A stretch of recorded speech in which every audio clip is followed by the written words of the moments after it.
ঋতু বৈচিত্র্যে সকল ঋতুই নিজস্ব স্বাতন্ত্র্যে উজ্জ্বল ও অপরিহার্য। এই ষড়ঋতুর মধ্যে শরৎ ঋতুর ঐশ্বর্য এক অনন্য মহিমায় মহিমান্বিত। কারণ এই ঋতুর মধ্যে যেমন নেই গ্রীষ্মের প্রখরতা, নেই শীতের শুষ্কতা, তেমনি নেই মেঘে ঢাকা আকাশের ধূসরতা।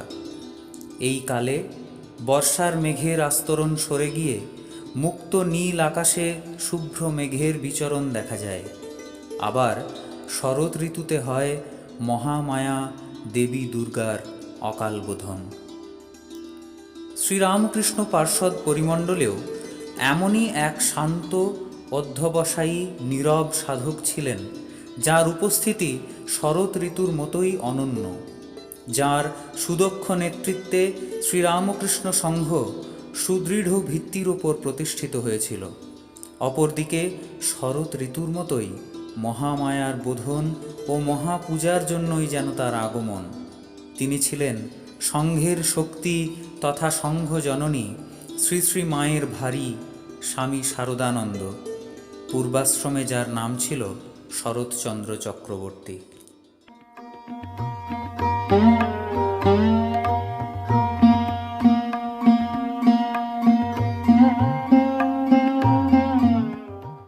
ছোটবেলা থেকেই শরৎ ছিলেন শান্ত মেধাবী।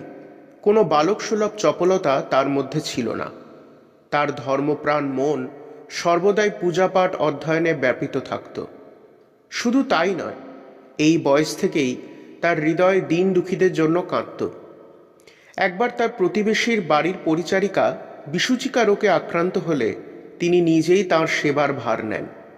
ভাবী সংঘের সম্পাদক রূপে তার সেবা কাজের প্রতি ঐকান্তিক আগ্রহ ও মহানুভবতা তার জীবন প্রভাতেই লক্ষণীয়। সেন্ট জেভিয়ার্স কলেজে পড়াকালীন তার শৈশবের ধর্মভাব গাঢ়তর রূপ ধারণ করে তার মনে তীব্র বৈরাগ্যের সঞ্চার করে। সেই বৈরাগ্যের টানে তিনি ও তার ভাই শশী পরবর্তীকালে স্বামী রামকৃষ্ণানন্দ উপস্থিত হন দক্ষিণেশ্বরের শ্রীরামকৃষ্ণ পরমহংসদেবের কাছে। শ্রীরামকৃষ্ণের অমায়িক ভালোবাসা, ব্রহ্মচর্যের উপদেশ তাকে মায়িক সংসার বন্ধন ছিন্ন করে সত্যানুসন্ধানের প্রেরণা যোগায়। কিন্তু পিতা সন্তানের এইরূপ সিদ্ধান্ত জেনে সভয় একদিন উপস্থিত হন ঠাকুরের কাছে। বলেন, আপনি একটু বললেই ও বিয়ে করবে। তৎক্ষণাৎ যুবক শরতের উত্তর, যা কর্তব্য মনে করেছি উনি বললেও তার অন্যথা হবে না। এইরূপ দৃঢ়চেতা যুবকের কাঁধেই পরবর্তীকালে স্বামীজি শ্রীরামকৃষ্ণ সংঘের সম্পাদকের গুরুদায়িত্ব অর্পণ করেন। 1886 সালের 1 জানুয়ারি কাশীপুর উদ্যানবাটিতে ঠাকুর যখন ভক্তদের জন্য কল্পতরু হয়েছিলেন, তখন ঠাকুরের সেবায় কর্মরত যুবক শরৎ তথায় উপস্থিত হতে পারেননি। পরবর্তীকালে তাঁর অনুপস্থিতির কারণ এবং ঠাকুরের অযাচিত কৃপা পাবার ইচ্ছা সম্বন্ধে জানতে চাইলে তিনি বলতেন, পাবার ইচ্ছে তো মনে আসেনি, তাছাড়া তিনি যে আমাদেরই ছিলেন। এ কথা বলার সময় তার মুখ আবেগে রক্তিম হয়ে উঠত।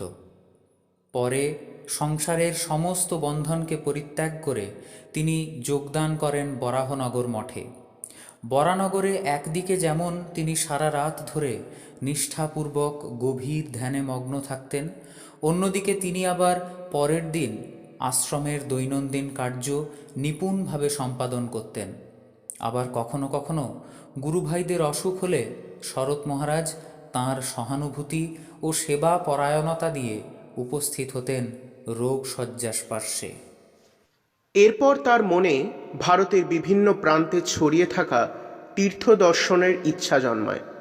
এই সময় দুর্গম তীর্থ ভ্রমণকালে একদিন সঙ্গী স্বামী তুরীয়ানন্দের সহিত যেতে যেতে তিনি পথ হারিয়ে ফেলেন। পরের দিন সকালে তুরীয়ানন্দজি তার খোঁজে বেরোলে দেখতে পান তাপস শরৎ মহারাজ দূরে এক শিলাপৃষ্ঠে ধ্যানমগ্ন। এর কারণ জিজ্ঞাসা করলে তিনি বলেন, মৃত্যু যেখানে নিশ্চিত সেখানে ত্রস্ত না হয়ে ভগবানের নাম করতে করতেই মরা উচিত। এই তীর্থদর্শন কালেও তিনি সহযাত্রীদের সেবার প্রতি সর্বদা নজর রাখতেন। ওইদিকে যুগাচার্য স্বামী বিবেকানন্দ বিদেশে প্রচারক রূপে স্বামী শারদানন্দকে নিযুক্ত করেন, কিন্তু সভায় বক্তৃতা দেওয়ার অভ্যাস তার ছিল না। স্বামীজি নিজ হাতে সেই শিক্ষার ভার নিলেন। পরবর্তীকালে স্বামী শারদানন্দজি সেই শিক্ষা সম্বন্ধে বলতেন, কথা বলতে গেলেই হাত পা ছোড়ার বড় মুদ্রাদোষ ছিল। স্বামীজি হাতে এক ছড়ি নিয়ে বসতেন। আমাকে আয়নার সম্মুখে দাঁড় করিয়ে বক্তৃতা দিতে আদেশ করতেন। হাত পা নাড়লেই স্বামীজির বেত এসে হাতের উপর আঘাত করে সজাগ করে দিত। স্বামী শারদানন্দের কঠিন পরিস্থিতিতেও সুধীর শান্ত স্বভাব রামকৃষ্ণ সংঘের এক অনন্য নজির হয়ে আছে। স্বয়ং ঠাকুর বলেছিলেন, শিবের গুণরাজি তোমাতে বিদ্যমান। আবার স্বামীজি মুগ্ধ কণ্ঠে বলতেন, এর যেন বেলে মাছের রক্ত, কিছুতেই তাঁতে না। একবার শরৎ মহারাজ নৌকাযোগে বাগবাজার থেকে বেলুর যাচ্ছিলেন।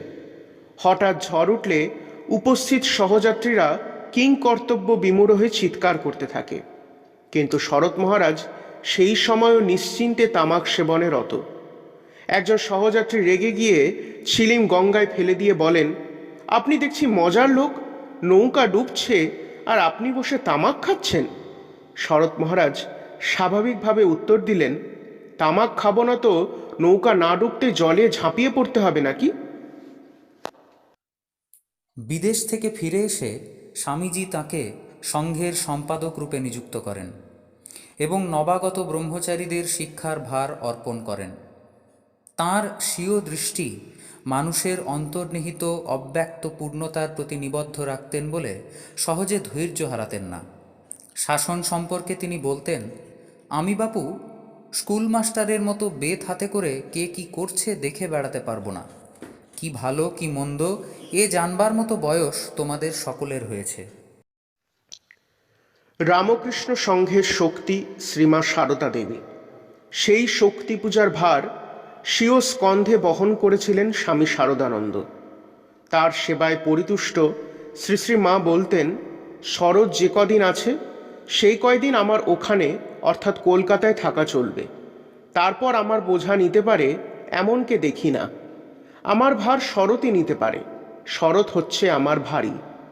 শুধু শ্রীমা নয়, তার পরিবারের প্রতি সদস্য, তার ভক্ত পরিজন সকলের দায়িত্বভার তিনি নিজে বহন করতেন।